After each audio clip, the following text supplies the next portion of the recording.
का कार्यक्रम। और हम अभी अनुरोध करते हैं और हम स्वागत करते हैं संयंत्र के वरीय अधिकारीगण, निर्णायक मंडली के सदस्य डॉक्टर परमेश्वर भारती, श्रीमती उषा झा एवं श्रीमती नीता सहाय जी का। आप लोगों की जो भूमिका रही इस सम्मेलन में वो काबिले तारीफ है।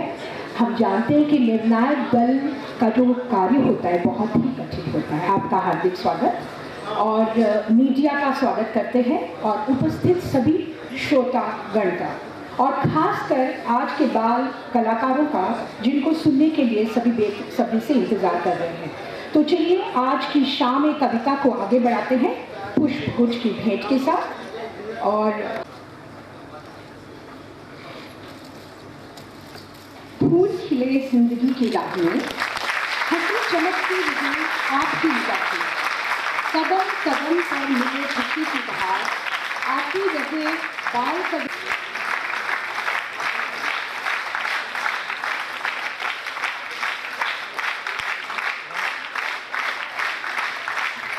जैसे आप जानते हैं कि हर मांगलिक कार्य प्रारंभ करने के पहले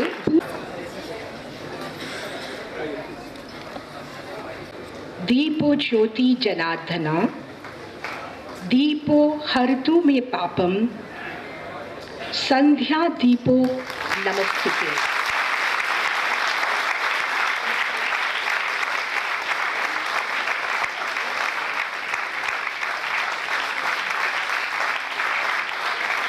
असतो मां सद्गमय, तमसो मां ज्योतिर्गमय, मृत्यु मां अमृतम गमय।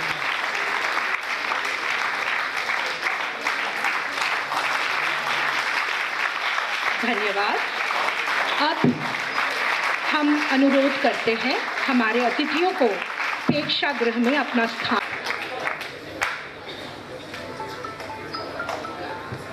और कुछ ही क्षणों में हम लोग शुरू करने जा रहे हैं। आज का कार्यक्रम किया जा रहा है और 5 नवंबर को सम्मेलन का प्रथम चरण का आयोजन किया गया था सेक्टर 2 स्थित कला केंद्र में, जिसमें नगर के बाल कवियों ने बड़ी संख्या में भाग लिया और उन्होंने अपनी रचनात्मक प्रस्तुति से निर्णायक मंडली तथा उपस्थित श्रोताओं का मन जीत लिया। अभी इन्हीं में से बेहतर प्रस्तुति के आधार पर 20 बाल के इंद्रधनुष या गुलदस्ता में आपको राष्ट्र प्रेम, सामाजिक विषयों आदि ज्वलंत समस्याओं पर कविता सुनने को मिलेगा, जो आपको मनोरंजन प्रदान करने के साथ साथ आपको सोचने पर भी मजबूर कर देगा। तो आइए जोरदार तालियों के साथ हम मंच पर आमंत्रित करते हैं बोकारो के प्रख्यात बाल कवियों को, जो अपनी रचनाओं के माध्यम से आपको आपका मनोरंजन करेंगे। हम सीक्वेंस वाइज आप लोगों को बुलाएंगे और जैसे हम आपका नेम कॉल करेंगे आप लोग कृपया से है। करण कुमार आप आ जाइए, जोरदार तालियों से स्वागत कीजिएगा। तबस्सुम गुलनाज, देवयानी बोस, किरण कुमारी, आदिशा आनंद, प्रकाश कुमार, श्रुति कश्यप, केशव कुमार यादव,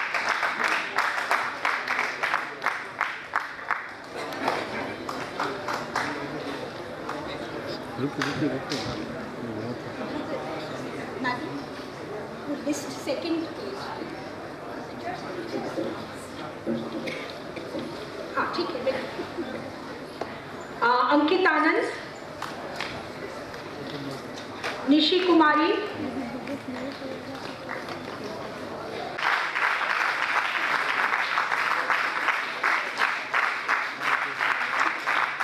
और कौन करो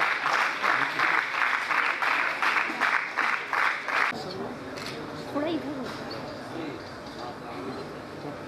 मुस्कुराइए मुस्कुराइए। हाँ ठीक है ठीक है ठीक है ठीक है।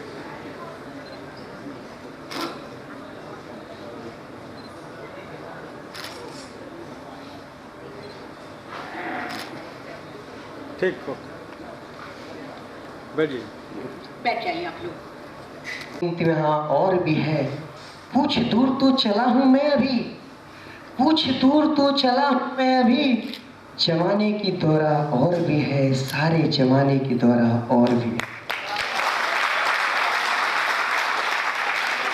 चेतनाओं के उष्ण गुंफन को कल्पना के मौन कंपन से झंकृत करते इस सभा के सरोज रूपी श्री मोर हमारे अतिथिगण, विभिन्न स्कूलों के प्राचार्य महोदय, अज्ञानता रूपी अम्मा की काली रजनी को अपने प्रकाश से प्रकाशित करते हमारे विद्वत शिक्षकगण व विदुषी शिक्षिकागण एवं मेरे प्यारे साथियों, मैं आज यहाँ अपनी स्वरचित कविता का वाचन करने जा रहा हूँ जिसकी शीर्षक है क्यों लिखते हैं हम। जी हाँ, क्यों लिखते हैं हम, क्यों लिखते हैं हम।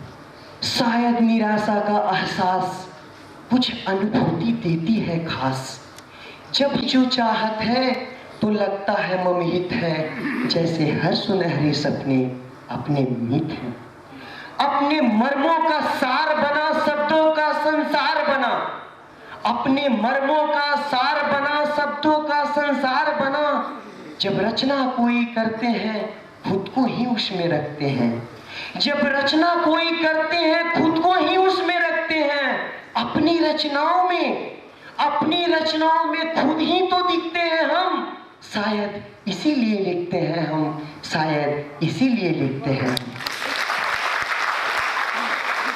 जब एहसास कटु घनीभूत हो जाते हैं, जब एहसास कटु घनीभूत हो जाते हैं, अपनों से जब हम उन्हें अभिव्यक्त नहीं कर पाते हैं, जब एहसास कटु घनीभूत हो जाते हैं, अपनों से जब हम उन्हें अभिव्यक्त नहीं कर पाते हैं, तो कागज सब कुछ सहता है, हमसे ना पलट कुछ कहता है। हम जो लिखते हैं बहती है बहाव हमारे भावों का, अंतर्मन के बदलावों का। आकृति जब कोई पाता है तो रचना ही कहलाता है, आकृति जब कोई पाता है तो रचना ही कहलाता है। अपनी रचनाओं में वेदना को घिसते हैं हम, शायद इसीलिए लिखते हैं हम, शायद इसीलिए लिखते हैं हम। लेखनी सारी दुख पीड़ा सहती है, लेखनी सारी दुख पीड़ा सहती है, फिर भी यादों को संजोग वह रखती है। लेखनी सारी दुख पीड़ा सहती है, फिर भी यादों को संजोग वह रखती है। हमेशा उम्मीद करते हैं हम, हमेशा उम्मीद करते हैं हम, अपने सपने सजाने को, कल्पनाओं के दरिया में डूबकर नई राह बनाने को, कल्पनाओं के दरिया में डूबकर नई राह बनाने को। जब किंग कर्तव्य विमूढ़ की स्थिति बनती है, जब किंग कर्तव्य विमूढ़ की स्थिति बनती है, तभी तो अभिलाषा की नई कलियां खिलती है, तभी तो अभिलाषा की नई कलियां खिलती है। अपनी रचनाओं में सपने को भरते हैं हम, जब मन व्याकुल होता है। जी हाँ, जब मन व्याकुल होता है चैन से जगता न सोता है, जब मन व्याकुल होता है चैन से जगता न सोता है, जैसे हर वक्त खोता ही खोता है, जैसे हर वक्त खोता ही खोता है। तक नहीं कर पाते हैं हम अपनी भावनाओं को शब्दों से आज भी। जब सृजन कोई करते हैं रूप उसके दर्पण की तरह बनते हैं, जब सृजन कोई करते हैं रूप उसके दर्पण की तरह बनते हैं। अपनी रचनाओं में पारदर्शिता को देते हैं हम, शायद इसीलिए लिखते हैं हम, शायद इसीलिए लिखते हैं हम, शायद इसीलिए लिखते हैं। अब अंत में मैं 4 लाइनों से अपने भाषण को विराम देना चाहूंगा, सॉरी भाषण को। ऐ जिंदगी तू ही बता इस जिंदगी का क्या होगा।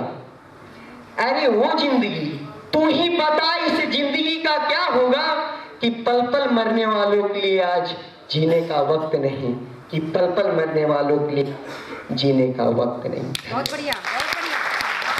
था और हमारे दर्शकों को बहुत पसंद आया।